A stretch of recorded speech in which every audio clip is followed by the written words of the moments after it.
weird. Stop. Yo, what's poppin'? All my peeps, it is I, your host with the most Renaissance man who always thinks he can, and your champion of the peeps, Patty Pitts, back once again in the Yard Streams for another edition of the Raw Rewind, part of Pitts and Sara's wrestling show, where we take no nights off. It's not just me, Patty P, here in the Yard of Streams. I'm joined, as always, by the best of the West you can't forget about, Sara Marshall. What's poppin', girl? Hey, yo. Hello. Ohio. Hello. What's poppin'? How we doing? I'm tired. No. Yeah. 1994. Yeah. It's the same thing yesterday. I was like, that's the past week or so, 2 weeks. I've been very tired, just very sluggish. Yeah, I feel like today feels like Monday. Oh, yeah. I almost feel like Tuesdays are worse than Mondays. I would agree with you because that's my Monday of the work week. So yeah, I feel going like into work is I think we Monday. just all better prepare for Mondays, you know? I don't know. Mentally, yeah. Yeah, would and then agree it's with like that. Tuesday comes around and you're like, ugh. This shit again. Yeah. My schedule's been Really? so weird the last couple weeks too. Like I keep thinking, oh, tomorrow's my day off. And then it's like, no, you got to work. And I'm like, so it's like this week I have to work on Saturday. And I'm like, no. So that's going to be an adjustment. Welcome to my world on Saturdays. Yeah. I'm working Saturdays. I've been talking about this with my peeps that since the age of 14, I have consistently been working Saturdays my entire life. And that even is in college. Because even though I wasn't flipping burgers or working at a restaurant, work ended up being covering the Division I sports that were going on that day at Quinnipiac. So, yeah, you're going to a sports game, but you're working it. Like, it's such a different environment. Like, yeah, if we ever did an AMA where we just, like, talked about questions people had or just stuff from past, whatever, like, I could tell stories about working for college athletics. Like, holy shit. You really learn a lot doing that stuff because it's not just you're working for the teams, it's all the other stuff about recruiting and marketing. Like, it just is so much to it. And yeah. I do have some crazy stories from that. But yeah, no, so back to the original point is that even from there, I came home, work Saturdays, and then now working Saturdays still. So like it's got to the point where we what was it? I watched, oh shit, what pay-per-view was it? Was it Night of Champions? I think I watched the entirety except for the main event at home at work. Because we just got done for the day, but you have to stay, whatever. Yeah. So I watched those, but that's a little like the nuance that you have to do to be a wrestling fan and have a job and all this, where it's like, I just want to have a day off on a Saturday. Well, the last 2 weeks I haven't watched the main event when it happened of Raw. Because I was like, world. I just was like, I don't care right now. So it's not like you don't care, but you're mental. Like, because here's where I've shared that same sentiment. Is that's where I tend to like fall asleep. Is like you want to in your heart stay up and watch and be as into it, but the brain and you can only take so much before you get physically exhausted from the other, the day around you. And that's where I end up just passing out as the main event because like I want to watch this, but I can't do it. Oh, see, for me, it's not time because the show ends for me at like 7:30. It's more of like I generally go from work to then like immediately watching Raw. And so it's like sometimes I am like, I can't sit here anymore. Like I need to just go and do nothing, because like I didn't have a break. And the last 2 weeks specifically, you kind of knew how the main event was going to end. So it was like, I don't care. Like last week it was like Roman's gonna come out. Okay, I don't need to see how that goes about right now. You knew that last night was not going to end in a proper fashion, so that's why I was like, again, I don't need to see this right now. That private jet didn't take off. We Yeah, knew that so wasn't gonna take off. yeah. So that's why I was like, oh, I can watch this later. That's fine. Yeah, I'm with you there. Yeah. It's there's a lot of wrestling going on, Sarah. There's a lot of wrestling to watch on a weekly basis. Like you have Raw, they come Tuesdays again. I actually say you could watch wrestling every day of the week. Yeah. Of work, we'll say the regular 5-day week.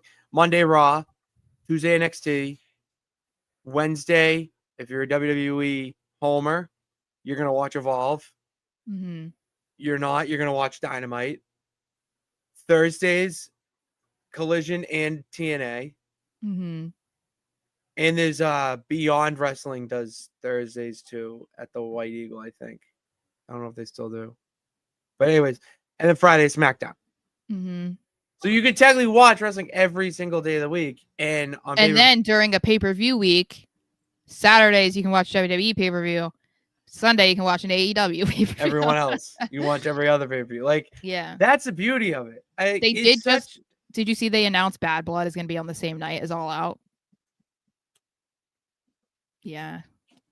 Sarah. That's when we're getting Brock versus Cena. It's the only thing that makes sense to compete against that, I guess. Sarah, I'm just gonna do a little bit of this before we get to the peeps.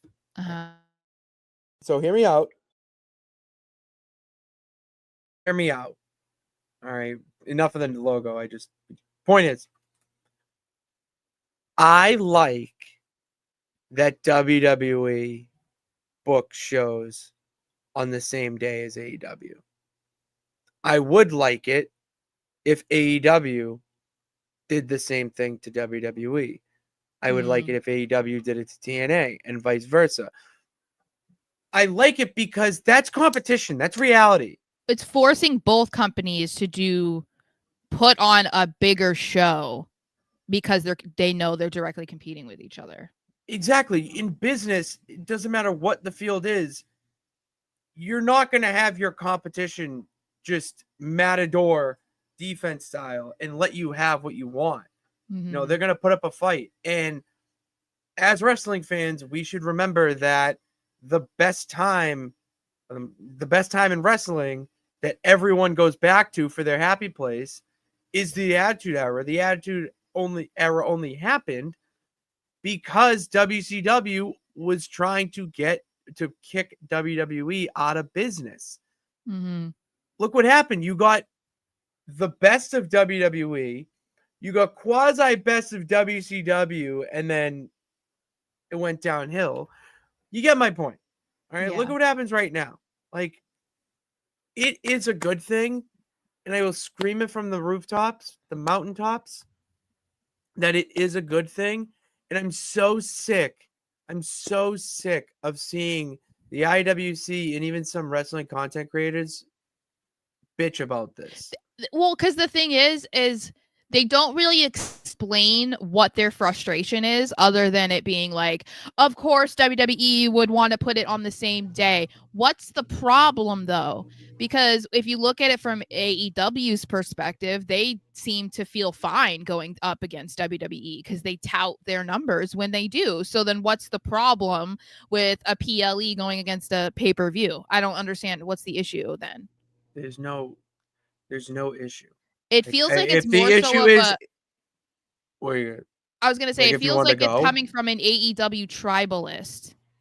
Oh, okay. That is mad that WWE is going against them because they know that WWE is probably going to get more views or whatever. Obviously, my logical, because that's a biased person, I feel like my only logical reasoning would be that they wanted to go to both shows.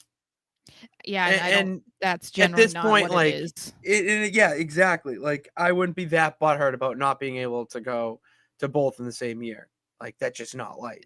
Well, and I don't know. I'm just sick of WWE doing like, it's like every other week. It's like a PLE. They really need to chill. I know. Well, and the thing is like, as great as this can be, like to your point about going direct head-to-head competition with the opposing company, the only concern that I have is like, I think that Triple H is relying too much on the shock factor because he's so hell-bent on going viral. And it's like, they don't need to do that every single time, because it's like, it is totally fine if a match ends and it's the main event and that's it. We don't need a shocking return. We do not need some crazy something to happen. They'll tell you know you what we I mean? do. What? They'll tell you we do. Oh yeah, and the thing is like, we don't. And it's going to start to get tiresome. Like, I'm getting tired of it, because it's like, you could excuse the Seth cash-in, because a cash-in can happen at any time as long as somebody still has the briefcase. Oh, I don't. But like, yeah, I don't take an issue with. It's more so of like, are you, the Brock Lesnar thing. I'm not even. It's not even about like, whether or not I feel like he should be in the company or not. But it's like, they keep doing this. It's like, somebody will return, somebody comes out and it's like, oh, it's a new beef, or oh, this, I mean, they did it. Travis Scott comes out and helps John Cena in the main event, and you're like, what the fuck is happening? Like, and it's all just because he wants to be able to see the headlines tomorrow, that like every single media agency is like, oh my God. And it's like, but you're alienating your fans, because we don't want that every time. We are totally fine sometimes with seeing a match end and then that's it. Like, that's fine, because it doesn't need to be some dramatic thing every single week. It just does, or every single time. It doesn't. Doesn't. Let's hear from the peeps. What's going on with them? Sophia asks if I have been to Friday Night SmackDown or Monday Night Raw. Fun fact, been to both in the year 2025 too. And Sarah's been with me when I was at these shows. Incredible. Trying to go to SmackDown. Not this week. I'm going to try to save my money and connections for this week for and use it in December when they come back, because SmackDown is in Boston this week on Friday.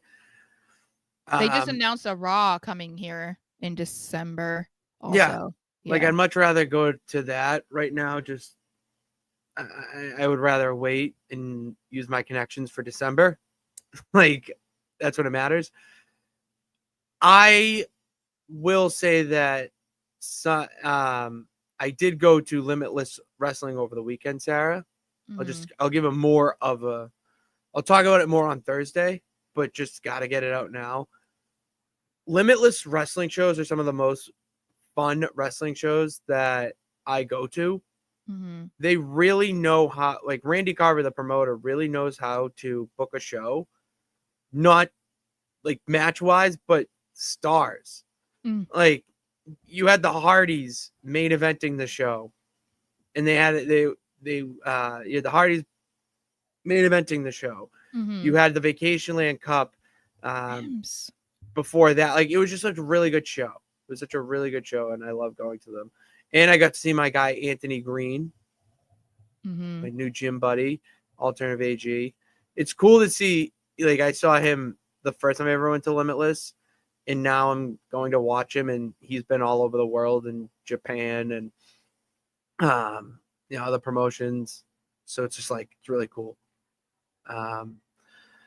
Nathaniel bought a new Celtics hat yesterday. Let's go. That's good for you. Would you like to see Stephanie and Becky at WrestleMania for the IC title? Wrong title. I would love to see the match, though. Can you stop, Rams? I think Sarah would agree as she fights off Remy. Yeah. David says, hello. Bernard's getting Madden on Thursday. I would like to know if we're doing a league this year. The Nonsense Wrestling Federation would like to have another show with the Nonsense Football Federation going on. That would be nice. And I like to play you again, Bernard, because I think you beat me last time. So we need to avenge that. All right, we need to avenge that. Brother Nero is here. Was popping. They should have, but they didn't. Yeah. But they didn't. That's my head coach. That's our head coach right there. Dickie has a lot of comments. I'll go to this one. Yeah, that's why I might go also, because Saturday Night Main Event. Why I want to use my connections. For you. Who the fuck are you gonna go with? What? Oh, you're gonna try. I didn't know you were gonna try to get connections for me. You didn't tell me that. We go together. That's the whole point. Oh. But anyway, that's why I was thinking about going to Saturday night's main event because it could be Cena's last matches in Boston. And then the next night, it's like, would you go to the Patriots game? Well, I guess if I was in media, I wouldn't be able to sit with you. But I don't know. But I mean, I could just. I would still need a ride. So my dad's cousin didn't get me a job, but hopefully you can get me tickets. That'd be nice. Yeah, because then Raw is also in Boston. So I was thinking about going like Thursday to Tuesday or something. But we'll see. Yeah, we didn't hear a lot of "We Want" cross chants last night, and that I kind of have a theory about that. Little theory. Okay. I feel like a lot of the "We Want" cross movement is online. I think it's in person, but I think that like it's gonna depend on the crowd. I think that that's what it's going to be like. And I think the thing is because we've been worked recently, I think that it's not going to take off in the same way that the R-Truth stuff did, because the R-Truth stuff was legitimate. It was not a work. Different. But everybody thinks that the Karrion and Scarlett stuff isn't real, and that it's just going to be like the latest episode of WWE Unreal, and all of it feels too manufactured. So I wouldn't be surprised if that's also playing a role in it, because people aren't going to act as desperate about wanting to see him back, because they're like, well, he's not gone anyway. Like, and I don't know what the truth is. I don't know. And it's possible that you are correct, that most of it is local fans online, and there just wasn't a lot of them there at Raw. But it'll be interesting to see what happens, because I would feel pretty bad for Karrion if like all of a sudden people are acting like they just don't care anymore. Like, I find that hard to believe, but I guess time will tell. Yeah, time will tell. We're in the new it's the new kayfabe era, Sarah. That's what I heard. I think Not Sam or CVV, one of the two that I listened to today, is referring to this as the new kayfabe era. Not because it's all secrets, but you just don't know what the hell is real and you don't know what's fake. Well, so the issue that I have with that is, like, I don't mind the Seth Rollins thing, minus the fact that there are rumors now that talent are a little bit unpleased about it, or displeased about it, because they were also like, they had the wool pulled over their eyes. Whether that's legitimate or not, I don't know. But the main problem that I have is WWE purposely doing these types of things just to cater to their WWE Unreal show. That's what they're doing. That's why they're doing these like, oh, Seth Rollins fake injury. That wasn't for storyline purposes. That was because they wanted it to be a part of that show. It's the same thing with the Brock Lesnar thing. It's already out there that those are 2 episodes that they're going to be putting on the show. So it's like, instead of catering to this show that has literally no impact on the product that you're putting out on a weekly basis, focus on that. You can come up and manipulate situations to make a good episode of WWE Unreal. You don't have to rewrite or write certain scenarios that are happening on Raw and SmackDown just because you're like, we need to have a good episode of WWE Unreal. The fans don't care what you're doing on WWE Unreal. The first episode or the first season, people enjoyed it, but you didn't manufacture stories to necessarily, at least to this degree. I mean, or did they? And to make it. So that's why I'm just like, can you just do your job normally? Like, I don't know. I don't know if they are catering stories now to Unreal at this point. I saw that the report that yes, there was a camera crew backstage for SummerSlam for Seth. See, I only saw that they weren't paying attention to Brock and it was for Seth. I saw the opposite, that they were, or I saw that it was for both. So I have no idea, but regardless, that's we're in the new kayfabe era. I don't know. You don't know what's real. You don't know what's manufactured. And that's why we fucking tune in every week to be sports entertained. Sarah, I was sports entertained by this opening segment, CM Punk and LA Knight. Yeah, of course I was. I'm like conflicted on it, mostly because obviously I'm going to be more pro LA Knight than I am CM Punk. It's more so of, I really do like that LA Knight is being thrown into the World Heavyweight Championship scene, obviously, and the fact that he's been, showing up on Raw. I feel like this is another circumstance, though, that he's getting thrown into where he's just not going to win the title. So, like, I kind of hate that. However, this whole like LA Knight versus CM Punk thing, they have to really tread carefully. And that's the thing that we kind of have talked about before when they're going to do babyface versus babyface. They have to be very careful. And especially when we're talking about a babyface as well beloved as CM Punk.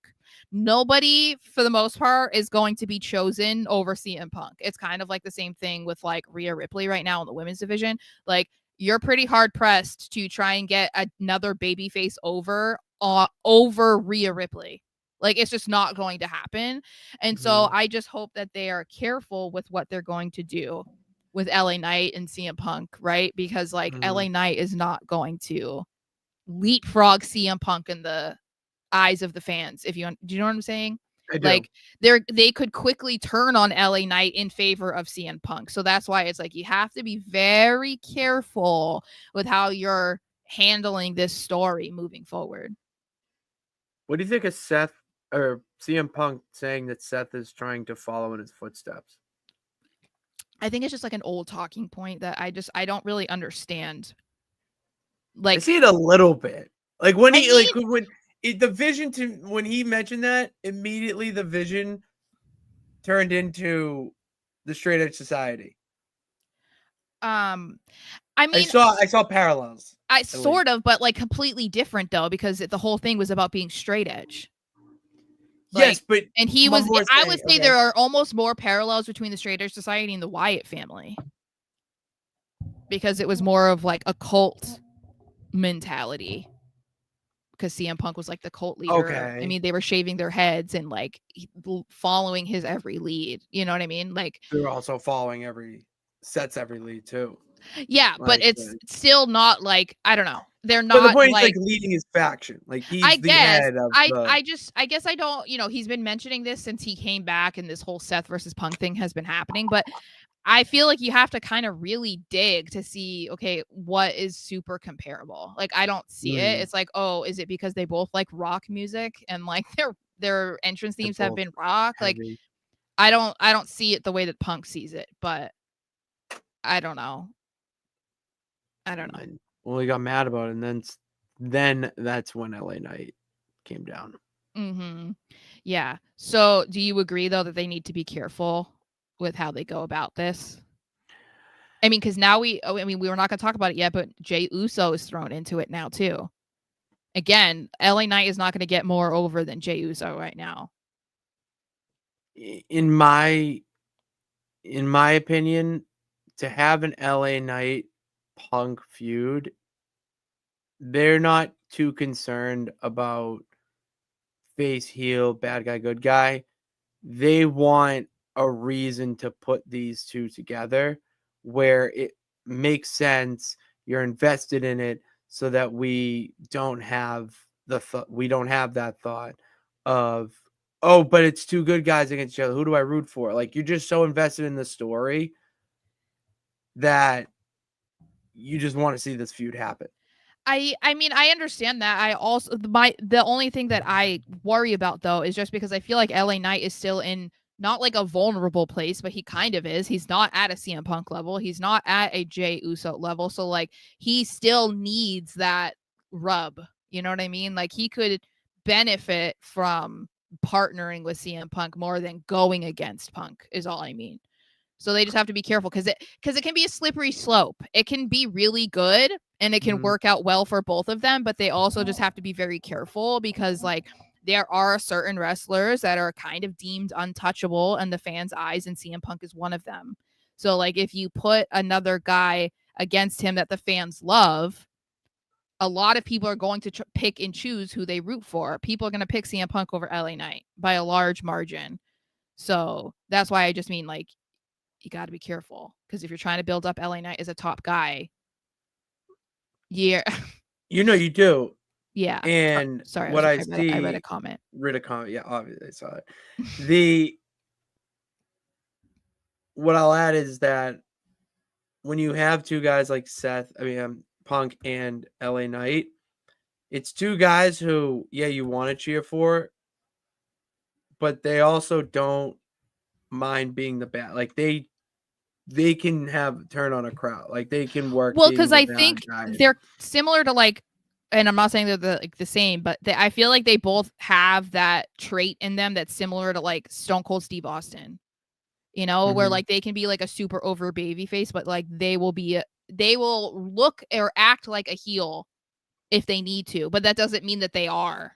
You know what I mean? But it's just like it depends on the moment, it depends on the story, it depends on the opponent, it depends on the feud, like depends on the crowd.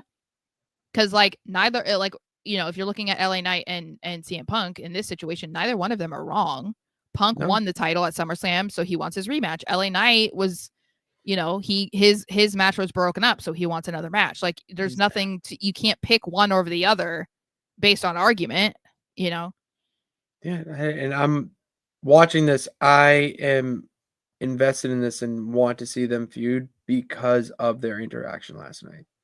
Yeah, and they can both hold their own on the They mic. like that. Like I am invested in that story of Punk wanting the title back. I want to see Punk get the title back. I want to see LA Knight win the championship. But Punk did kind of fuck over LA Knight. You can't just get into his match. Because imagine if the situation were reversed. Reversed, then Punk would be doing this. Like, see, that's what makes you invested. Have you had any thoughts about wanting to see CM Punk go heel? No, it just no. Do you think he will? No. You don't think so? No, it's too like he's too over with the crowd, and I could see something happen similarly to Cena, where you boo him for when he's calling you out and making comments directly to the fans and yada yada. But when his music hits and he does his signature vintage moves, as Cole says, you're gonna cheer him regardless. Like it's your guy. Like it doesn't matter. Yeah, I mean, I want to see it because I think he's corny, but that's how I feel a lot of baby faces. But I do think that there is that risk of like people are just happy he's back, so they're not going to boo him like no matter what he does, because you couldn't even be like if he did something to Jey Uso, okay, like they might get some boos, but it probably wouldn't last. The same thing if he did stuff against like Cody, it's not going to last. Do anything against Cena, not going to last. Like it'll be maybe in the moment people are like boo, but like the following week his music hits and they're going crazy again. Like it feels like, but then it makes you wonder, is there a chance that they like can't really make baby faces and heels anymore? Like they can't switch them. It makes you wonder because the way that the fans are reacting now, it's like, couldn't we ever see them switch or what? Like, are people just going to react how they want?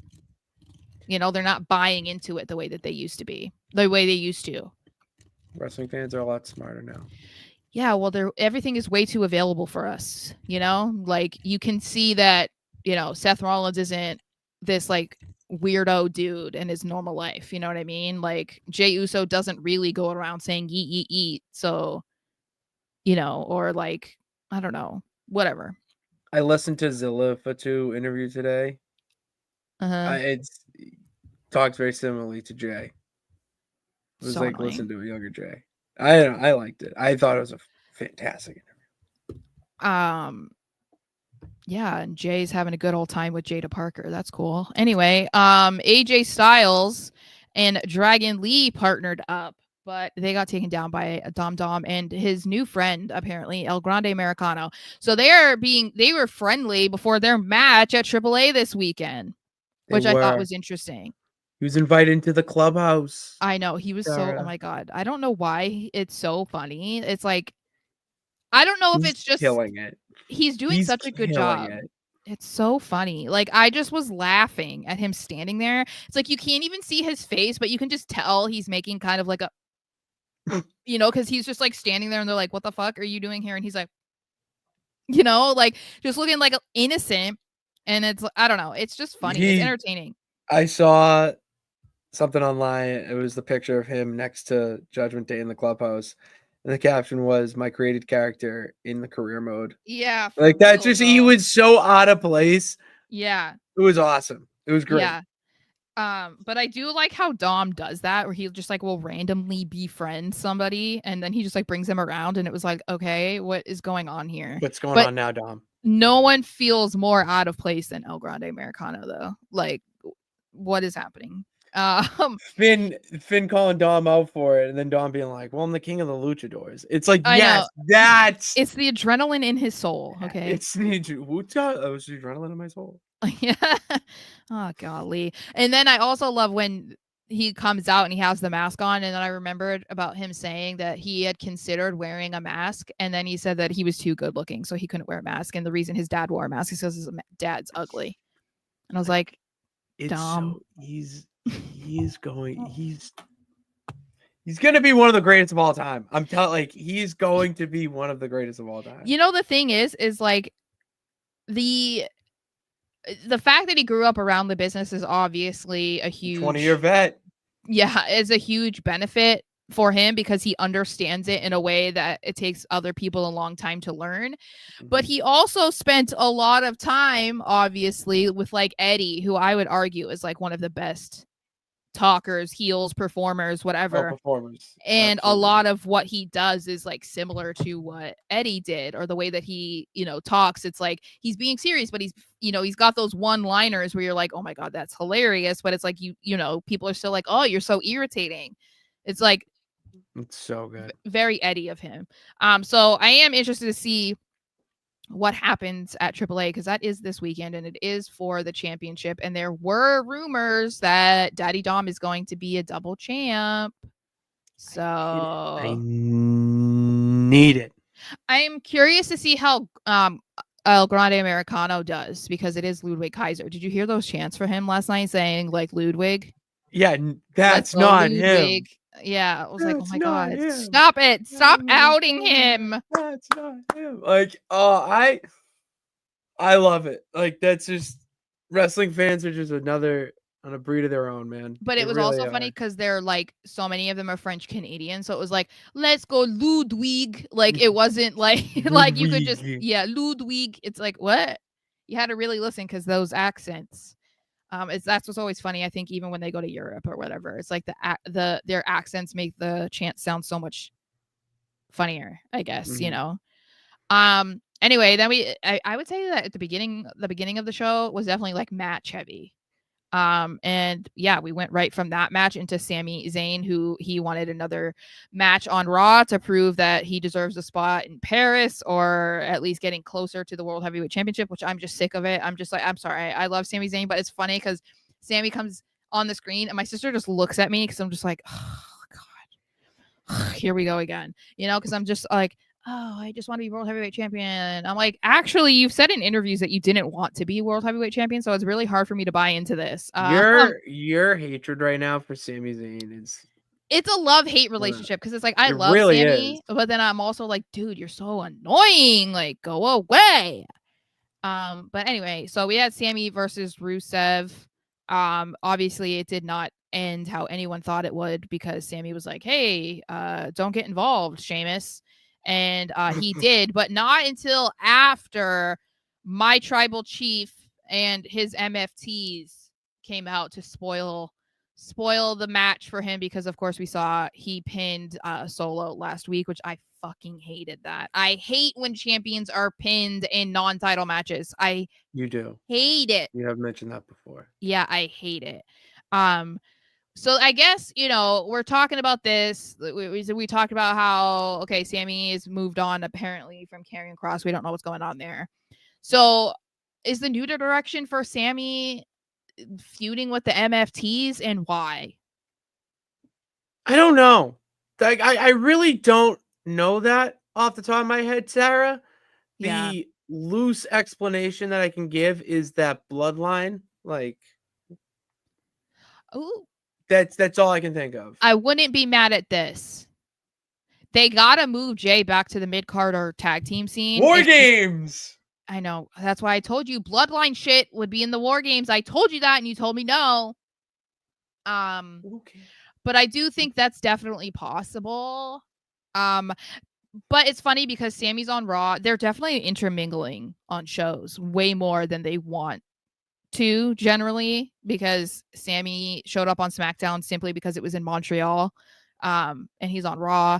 Solo and the MFT show up on Raw, even though they're on SmackDown. So I don't really know what they're going to do, but I can tell you I'm just not interested. Like, I think that they really need to figure out what they're trying to do with Solo and his group, because I'm just like, I like Solo, so I enjoy watching him, but I'm just like not moved by the MFT's situation. I'm just like, I'm not into it. You don't like Solo having his own posse? I kind of do, but I want them to lean into him being funny more. You know what I mean? Like, I think that they're trying for it to be kind of like a B level bloodline, and it's not working, but they're not realizing it soon enough that it's just not working. Like, they should be doing something different where Solo might kind of have his own group, but he doesn't try to replicate what they had before with the bloodline. You know? Mm-hmm. I don't know. They don't have to be equal members or whatever, but I don't know. I'm just, as long as he's still on the TV, I don't care. You know, like, I'm not hating on my tribal chief at all. So no, keep the personality coming. That's yeah, like that's where I like Solo Sikoa. that's where I think he started to get a little bit more attention, even in the thriving. bloodline, when Sammy was around and you caught him breaking. You know, like that got people being like, "Oh, Solo's funny. Like, Solo's a cool guy." And then we've seen these random funny moments of him, you know, and I think they should lean into that. I think that's the sweet spot. Like, and he doesn't have to be a joke. You know what I mean? Like, you could use it very similarly to the way that they go about like the Usos or the New Day. It's like, no, they still have like that comedic side to them, but they're not a laughing stock either. And I know some people want that for Solo, and I think that's wrong. No, you can have the sense of humor and the comedy that he does without being a laughing stock. Yeah, you can do it. Yeah, I agree. Jackson thinks that he should have beaten Roman at Netflix. Hey, I'd been saying you can't do that. You know what? You can't do that. Hello. So Io Sky was supposed to face Naomi for the Women's World Championship at Raw. We found out hours before that it was scrapped because Naomi is allegedly not medically cleared. But the rumor is she is with child. That is the current rumor right now, that she is pregnant. And so if that is true, obviously that means that she will have to relinquish the championship. That means we won't be seeing her for probably close to 2 years. Yeah, a couple years. Yeah, which is unfortunate. And that's the thing. So when this first came out, like this rumor first was floating around earlier in the day, it's like such a conflicting thing to react to, right? Because it's like, oh my God, the timing of this sucks so bad. Like, she just got this championship. She like won Money in the Bank. Like, she's getting all these opportunities. She's absolutely killing it. This character is so good. And then the other side of you is like, you're a human being. And you're like, this will be her first child. She's been married for over 10 years. Like, if this is a dream of hers, I have no idea if it is, but like, if she's wanted to be a mom, like, this is her first child with Jimmy, like, congratulations, girl. You know, like, she's 37. So like, this is a big deal for her, and you can't help but be happy for her. And so it's like, I don't know how I'm supposed to feel if this is true, because like, I feel like the timing probably is never good. But I feel like at this point, it's like, oh man, we were really hoping that we were going to see this like long run with Naomi, and it looks like we're not. Yeah, she was killing it. She was absolutely killing this run that she's on. Proceed with caution. Villainous heel champion finally gets the gold she deserves. She's got that comedic side to her too. Oh, she is a little bit. Her on that electric suitcase. Oh my God, it's a pre-show. Funny. Oh my God, I saw a video of she posted of her like riding it and then crashing it. Yeah, or her backstage. She was legitimately riding it all the way in the back. It's so good. It reminded me of the episode of Impractical Jokers when Murr has one. I don't know. Oh yeah. I do remember that episode. It's not a work, Jay. There's no reason for them to say that she's not medically cleared and she's Jay champion, also or said to that she pregnant woman will probably not be medically cleared. So. Yeah, well, I mean, yeah, they can't. But this does bring up a lot of questions. Well, first of all, shout out to Roxanne Perez because she's absolutely killing it. So her match against Io was great. Like, that was the thing. Like, Roxanne, all right, we're just gonna throw you in there to face Io's guy. Yeah. And killed it. Poor. Did you see that bump? She got kicked in the face, dude. Yeah. No, so like that definitely tells you how highly they think of Roxanne, which is good because obviously she is the future of the women's division. She's so young. But the Naomi news and or rumors, I guess, does bring in Clash in Paris into question because Stephanie was supposed to face Naomi for the women's world title at Clash in Paris. And that means if Naomi can't go, then what are they going to do? My first guess is they're going to relinquish the title. If it's true, we're under the impression that it's legitimate. We'll probably have a match for the women's world championship at Clash in Paris between Stephanie and Io. And whoever wins that will then face Rhea because Rhea is like, I'm next in line. So they would probably go on and their first title defense would be her, or maybe whenever their show is in Perth or whatever, they can put Rhea in that spot. September. Yeah, so I'm assuming that's how it's going to go. I think that's the only reasonable thing at this point. Because Io getting a title shot and Stephanie getting her title shot still makes sense. So them going against each other, I'm here for it. And this would be their third, right? So it would be their third of the of their matches because they had the two, but the two did not end. They never ended because of the DQ. So this one would have to end, and whoever won became champion. That feels like almost like they couldn't have written that better. You know, written in the stars, Sarah. That's what they say. It was written in the stars. Yeah, great song too. So I don't know. I think that seems like the best case scenario to me. If Naomi does have to miss time, and it allows people to still be interested in the women's division. People are going to be interested in the women's division regardless. Thank God. Yeah. Because there was a time where if you have someone like a Naomi champion, well, it would devastate it. You're not going to see him on TV except backstage. But now there's so much depth within the division that you can do a lot with it and still have the fans entertained.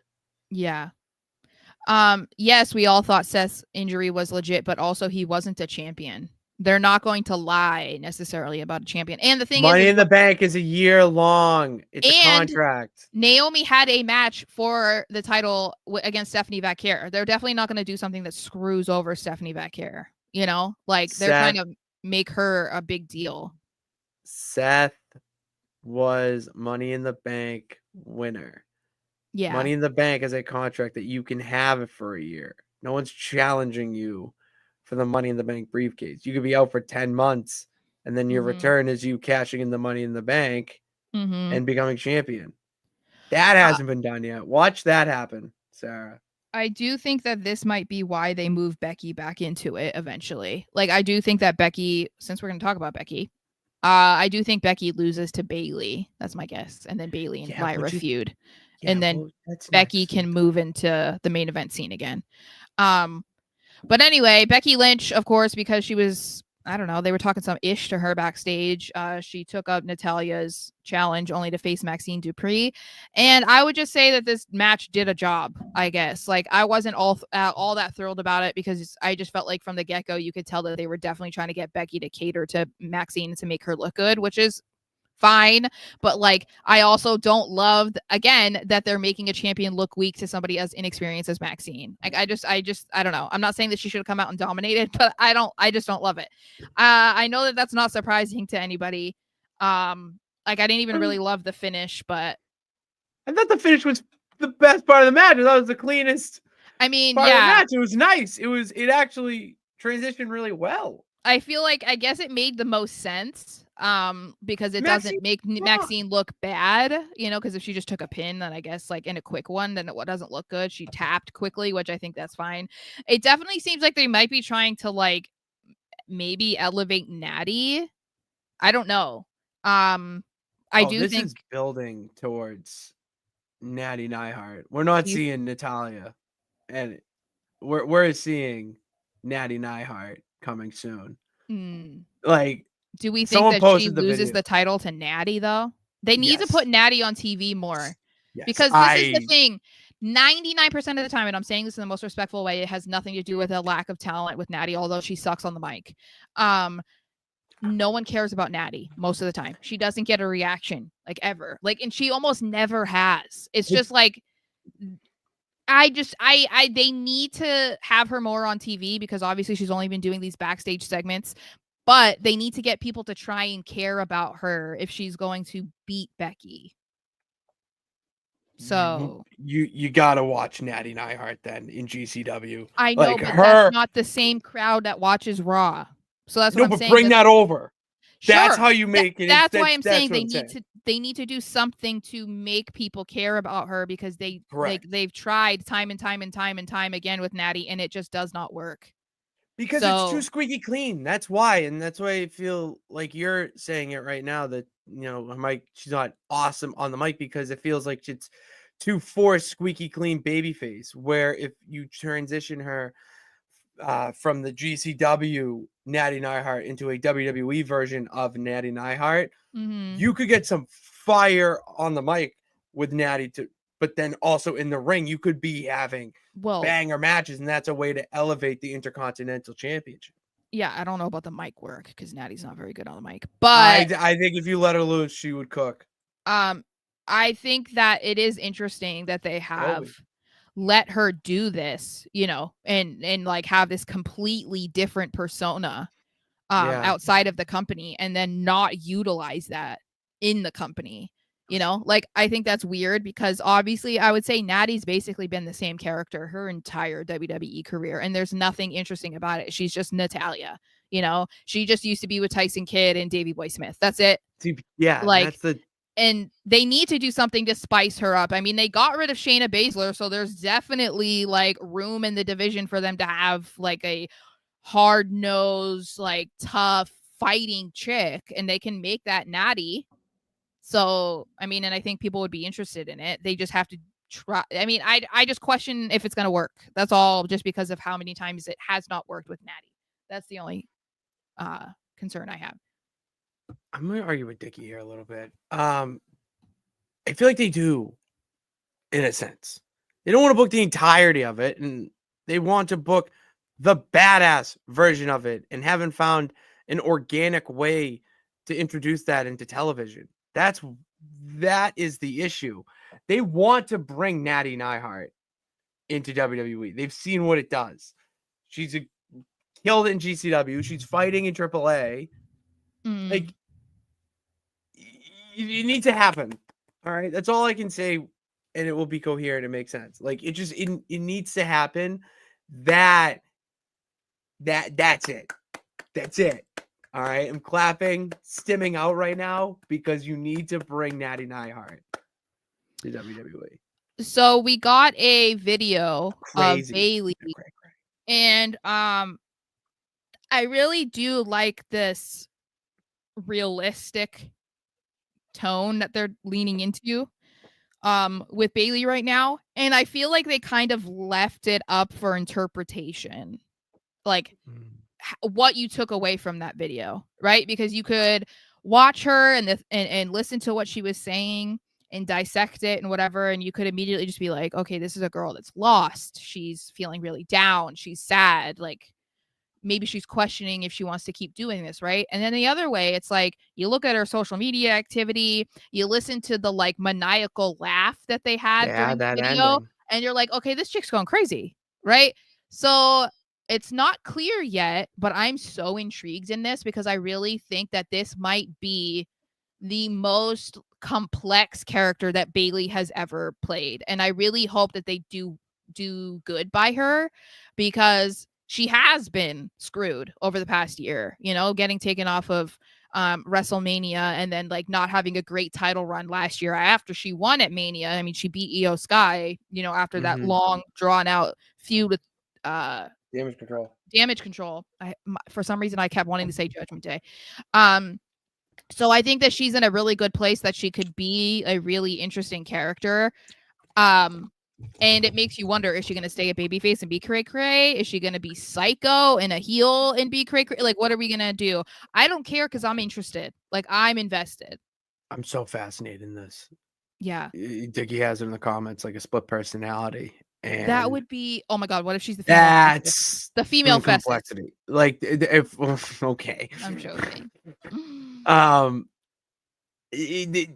This would be a challenge for the next challenge in Bayley's career, is playing a complex character. You know, are you truly good or truly evil? And it's balancing that out to truly get what you want at the end of the day and not be walked over. That's what it feels like that she has been over the past year, is walked over by everyone in the division, including Lyra. And Lyra continues now to walk over her with the stay away from me, I don't want to talk. Like, that is something that would make someone of Bayley's, veteran status, whatever, go crazy. Why am I not getting these opportunities? Why is Becky Lynch coming back all of a sudden from her movie and then immediately thrown into the IC picture and now holding the IC title?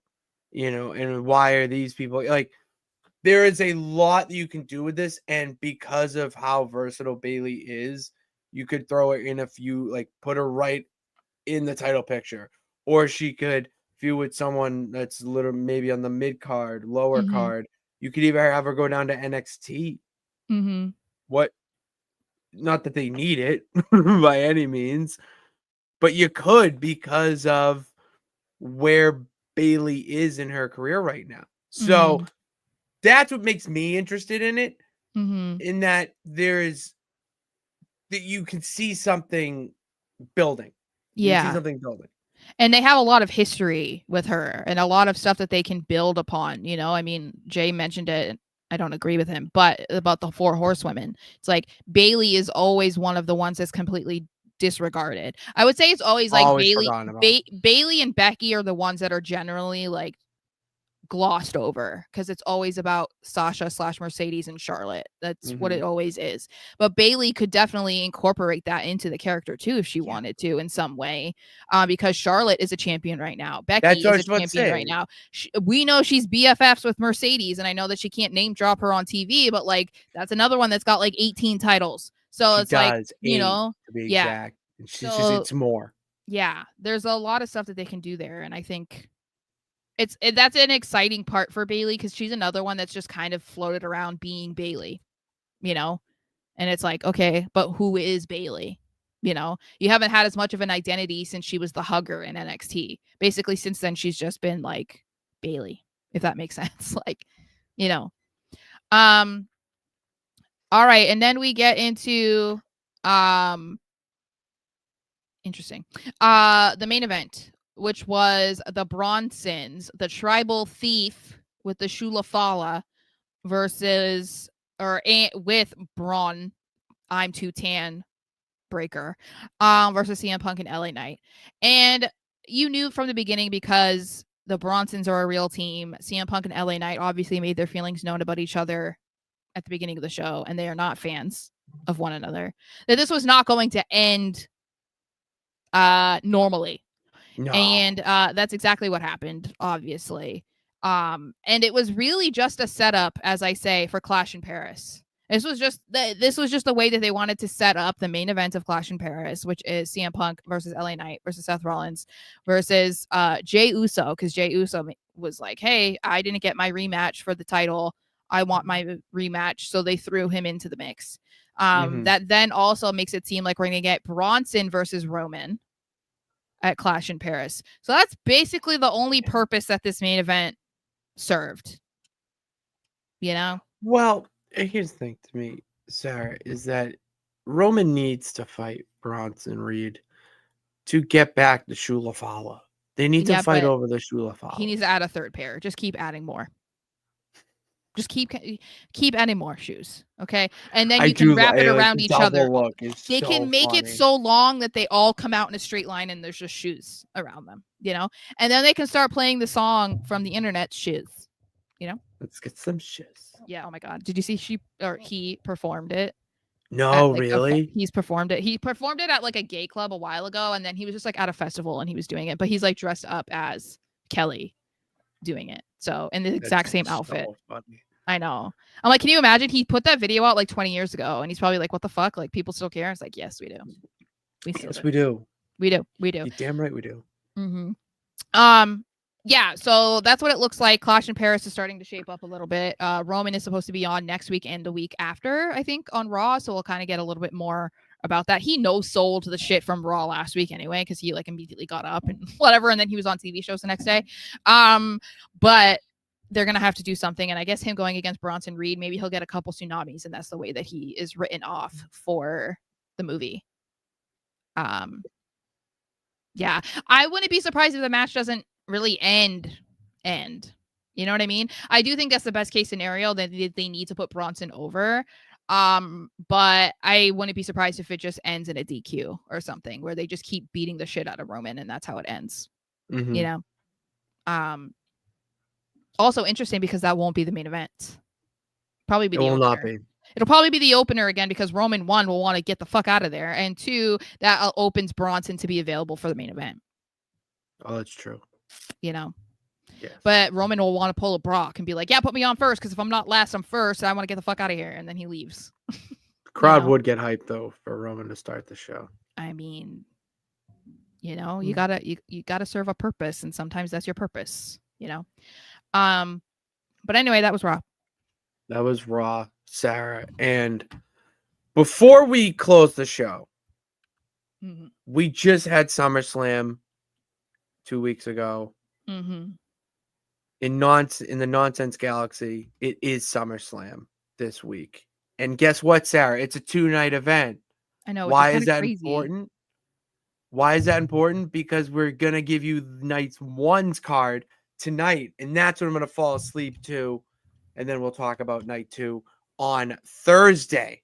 Sarah, are you ready for this card? Because it's kind of cooking. Okay. It's kind of cooking. So to start off the show, we got Tiffy Time challenging Toni Storm for the NWF Women's Championship. Is this the one that no, okay, never mind. Go ahead. No, you're on night 2, Sarah. Okay. Oh no, I take that back.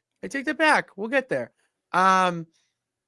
After that, we got the Bikini Bottom Boys, your tag team champions, taking on the Bloodline. And this is a captain's statement. Mm-hmm. If the Bloodline loses this match, I'm done booking the Bloodline on my show for who is in this Bloodline, like the final Bloodline that we saw. It's 2.0. Oh, so it's Solo and it's whatever, the Tongans, like it's the MFTs. It really is the MFTs instead of the Bloodline challenge. Okay. Because like it's nothing against them. It's like there's so many other people that like I would want to just put in a match. Yeah, and especially when I start interfering, mm-hmm. I don't want to play as the Bloodline. I want to play as like Stone Cold or Scooby Doo. Anyways, added this match because we need to blow off this feud. Abyss has been feuding with the Faces of Foley for quite some time now, and he took out Dude Love last week. And to finish the job, it's going to be in a steel cage. Him taking on Cactus Jack and Mankind, but he needs a partner. You know who we called? Fucking New Jack, baby. Oh, I want to see. You know, one match that is nonsense is Mick Foley versus Dude Love versus Cactus Jack versus Mankind. They're in a faction right now. Yeah, but they. Well, the Faces of Foley. But it still would be funny if they were like in a main event, like Hell in a Cell. Put them in a Hell. Yes, I was about to say, put them in Hell in a Cell match. Mm-hmm. And then this is actually not really a nonsense match, just a really good match. AJ Styles and Jacob Fatu for the United States Championship. That's just a good match. Kevin Owens is sick of all these nonsense characters. Sarah, he is sick of all these different characters and people coming from all walks of life into the WWE and trying to wrestle, and he's sick of it. Okay. He's taking on Caillou this week. Oh, geez. And it's funny enough. Guess who has aligned themselves with KO on the show? Damian Priest. Captain Underpants. Oh, jeez. Like Captain Underpants is like, that's my friend. It would be funny if you made him and Damian friends because of the interview with Cody, and he was like, I don't want to be his friend. He's going to be your best friend. No, he's not. And he was like, no.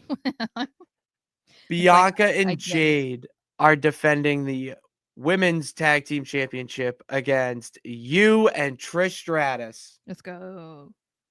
That is the second main event. The real main event of night one is Gunther.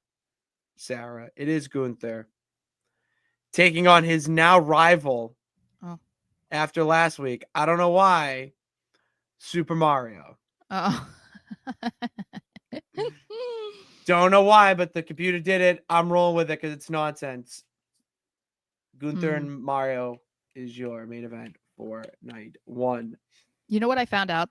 I did my Ancestry DNA however many years ago, and it like constantly updates as they get more information and whatever, so they can like more properly update your DNA. So I am no longer like super Scottish. Like that's not my most anymore. It's now Germanic Europe. No way. So now I guess I might be like cousins with Gunther and Kaiser. You might be related in some way. Mm-hmm. You really might be. Yeah. Pretty cool. Mm-hmm. Pretty cool. So anyway. That's all we got. Yeah. That's all we got for you guys here. No nights off. Raw Rewind. As the NWF SummerSlam kicks off here, we're going to be signing off in the Art of Streams.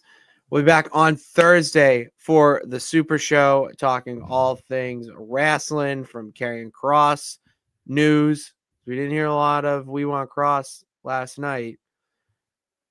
We'll have some AEW news, TNA, and I'll talk more about my experience at Limitless Wrestling as well. Until then, be a subscriber. Be a subscriber. Hit that subscribe button and bell notification to know every time we go live, and follow us on TikTok as well. No Nights Off Show. Follow our own personal social media accounts. Sarah's only got Twitter at SMarshXO, and I am Patty Pitts, Patty with 2 D's on Twitter. Double D's. Double D's nuts. You got double D's in that shirt. I almost just like went to go lift. I don't know what that is. Anyways, 2 D's, Instagram, TikTok, and Twitter. And yeah, that's all I got. We'll be back on Thursday. Thank you guys for tuning in. God bless. Remember that you can do it. All I gotta do is try. See you later.